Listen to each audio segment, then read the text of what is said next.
Hello, my fellow Total War players and community.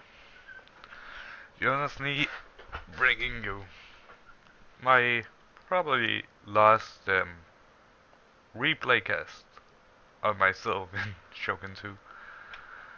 Well, maybe not last, but anyways, the thing I'm gonna talk about today is all the balance issues, the bug fixes, and the features, minor features we wanna see in Rome.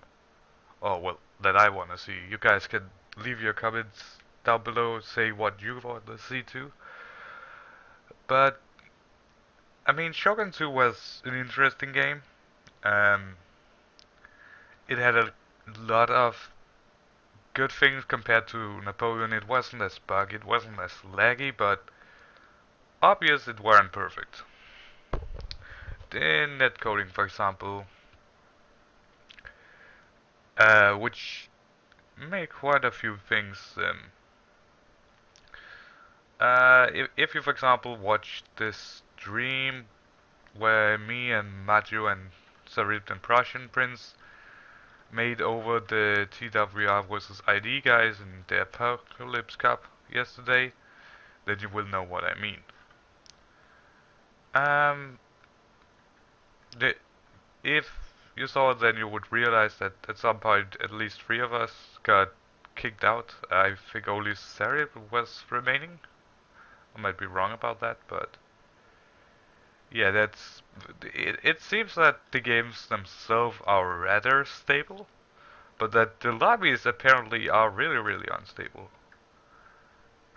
So yeah, that's one of the issues that I want to see get fixed. Um, what else? Yeah, another thing about this, the reason I explicitly took this replay and showed you is this is probably a good example of unbalancing.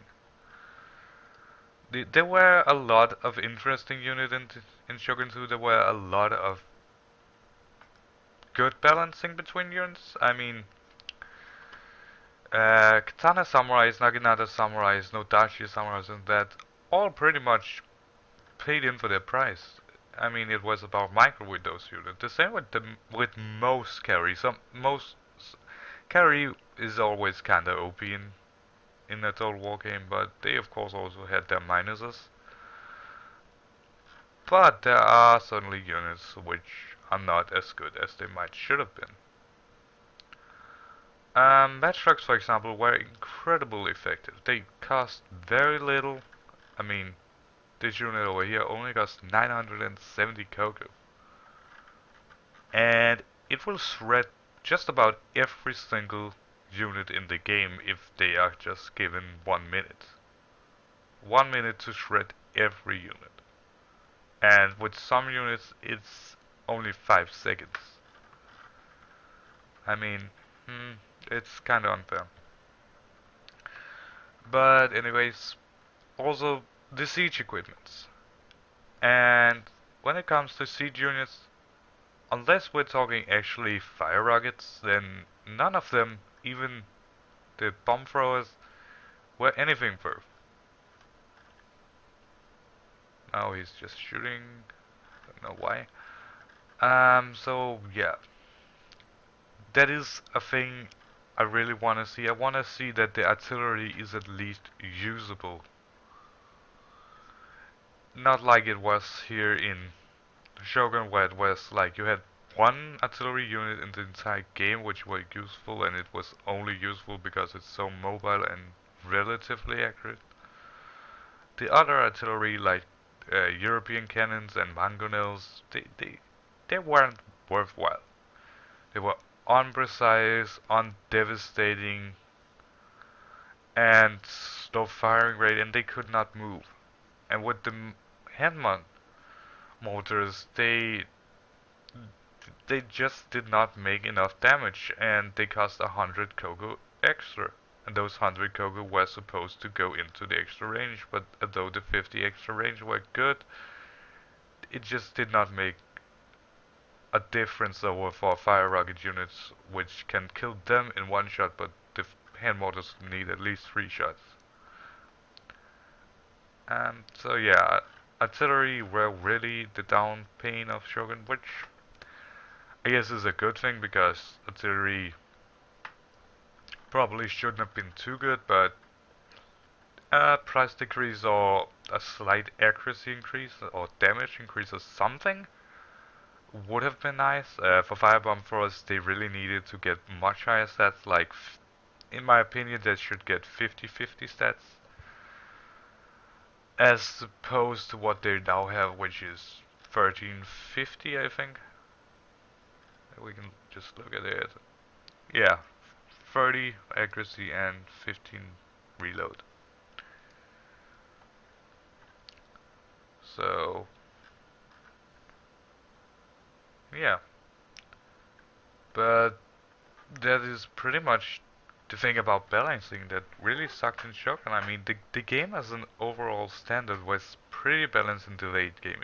It ended up being extremely much more about micro skills than the macro skills. In the start, it was more about macro skills. It was about who could bring the best lone swords to the game and then who could find the best position to camp on. Um, Today it's more about who can outflank the most, who can outflank the best, and how many units can you control at the same time.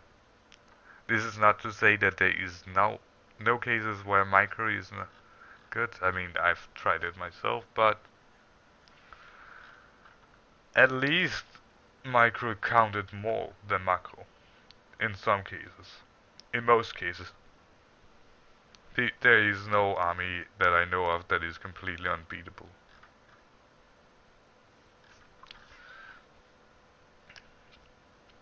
But then we come to the features. Now with the features, it is, for example, as you can see right now, I'm in my own replay. I played the game, I can scroll forward, I can fast forward, I can set it to slow motion if I really think that's interesting to watch it. Obviously it isn't that interesting, though these bullets are kinda cool. Oh man, got hit. But, ouch. But,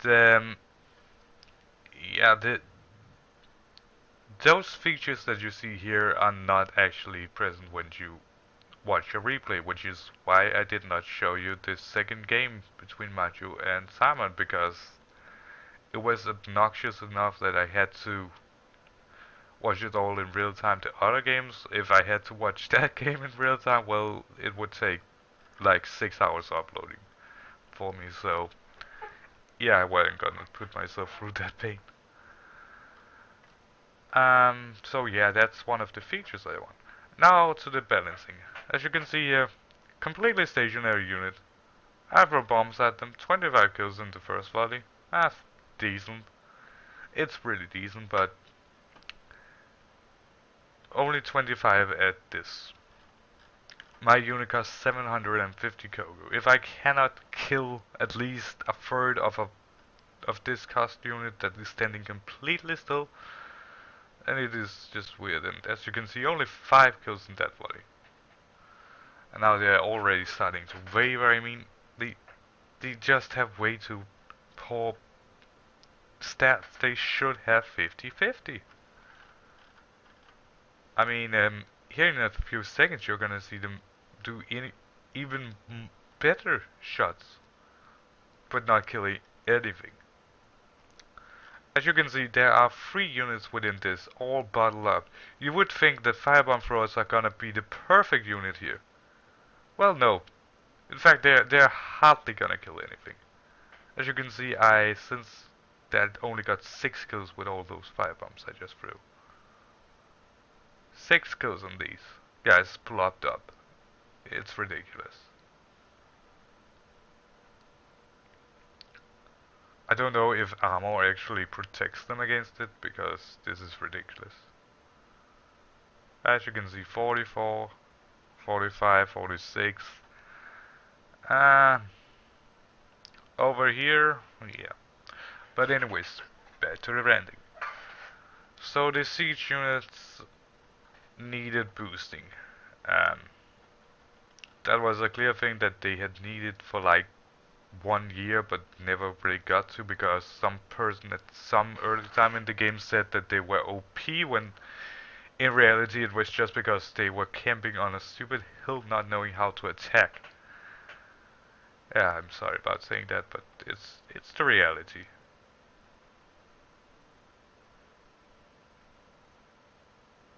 Hardly got a kill there. But the other thing were about bows.